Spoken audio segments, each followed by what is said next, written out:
നമസ്കാരം. അപ്പം നമ്മൾ ഇന്ന് ഉണ്ടാക്കാനായിട്ട് പോകുന്നത് ഉള്ളി മുളക് ബീഫാണ്. വെറും 4 ഇൻഗ്രീഡിയൻറ്റും കൊണ്ട് നമുക്ക് നിമിഷ നേരം കൊണ്ട് ഉണ്ടാക്കാൻ പറ്റുന്നൊരു ബീഫ് റോസ്റ്റാണിത്. അത് റെഡിയാക്കാനായിട്ട് നമുക്കൊരു കുക്കർ എടുത്ത് അടുപ്പത്ത് വെച്ചിട്ടുണ്ട്. എന്നിട്ട് ആവശ്യത്തിനുള്ള ഓയിൽ ഒഴിച്ച് ഒന്ന് ചൂടായ ശേഷം അതിലേക്ക് നമുക്ക് ചെറിയുള്ളി നന്നാക്കി വെച്ചിട്ടുള്ളതും കൂടി ഇട്ട് കൊടുക്കാം. അതിലോട്ട് ആവശ്യത്തിനുള്ള ഉപ്പും ഇട്ട് നല്ലപോലെ ഇളക്കി മിക്സ് ചെയ്യണം.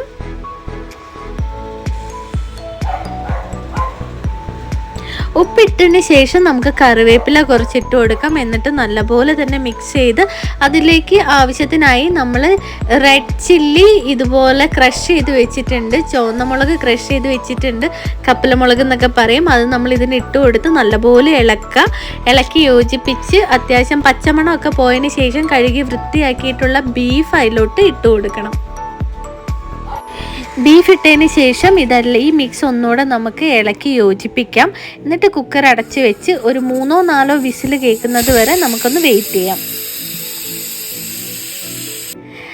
അങ്ങനെ നമ്മുടെ വിസിൽ വന്നു, കുക്കർ തുറന്നു. എന്നിട്ട് ഈ ബീഫ് നമുക്ക് ഒന്നുകൂടി ഒന്ന് യോജിപ്പിച്ചതിന് ശേഷം വേറൊരു പാത്രം എടുത്ത് ഒരു കടായിലോട്ട് നമ്മൾ വീണ്ടും ഈ ബീഫിനെ ഒഴിച്ച് മാറ്റിയിട്ടുണ്ട്. ഇനി നമുക്ക് സ്റ്റൗവിൽ വെച്ച് ഒന്ന് ടേസ്റ്റ് ചെയ്ത് ആവശ്യത്തിനുള്ള ഉപ്പും കൂടെ ചേർത്തിട്ട് നല്ലപോലെ ഒരു റോസ്റ്റ് പരുവത്തിലോട്ട് നമുക്ക് വറ്റിച്ചെടുക്കണം. ഈ നെയ്യിൽ കിടന്ന് തന്നെ ഇത് കംപ്ലീറ്റ് ആയിട്ട് വറ്റണം.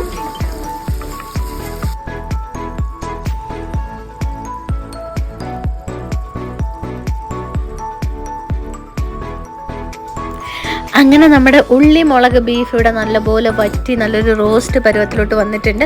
ഇനി നമുക്കത് ആവശ്യത്തിന് നമ്മുടെ പ്ലേറ്റിലോട്ട് ഇട്ട് നല്ല സോനാ മസൂരി റൈസ്, ആ വെള്ള കളറിൽ കിടക്കുന്നുണ്ടല്ലേ ആ റൈസും, പിന്നെ ഞാൻ ഉണ്ടാക്കിയ കുറച്ച് ചെറുപയർ തോരനും കൂടെ സൈഡിലിട്ടിട്ട് നല്ലപോലെ കുഴച്ചങ്ങ് ചേർത്തൊരു പീസൊക്കെ വെച്ചിട്ട് അത് കഴിച്ച് കഴിഞ്ഞപ്പോൾ ഉണ്ടായ ഒരു സാറ്റിസ്ഫാക്ഷൻ.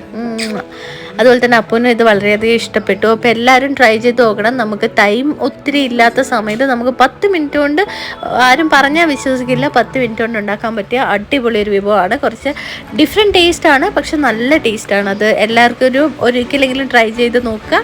എന്നിട്ട് നിങ്ങളുടെ അഭിപ്രായങ്ങൾ കമൻറ്റ് ചെയ്യുക. താങ്ക്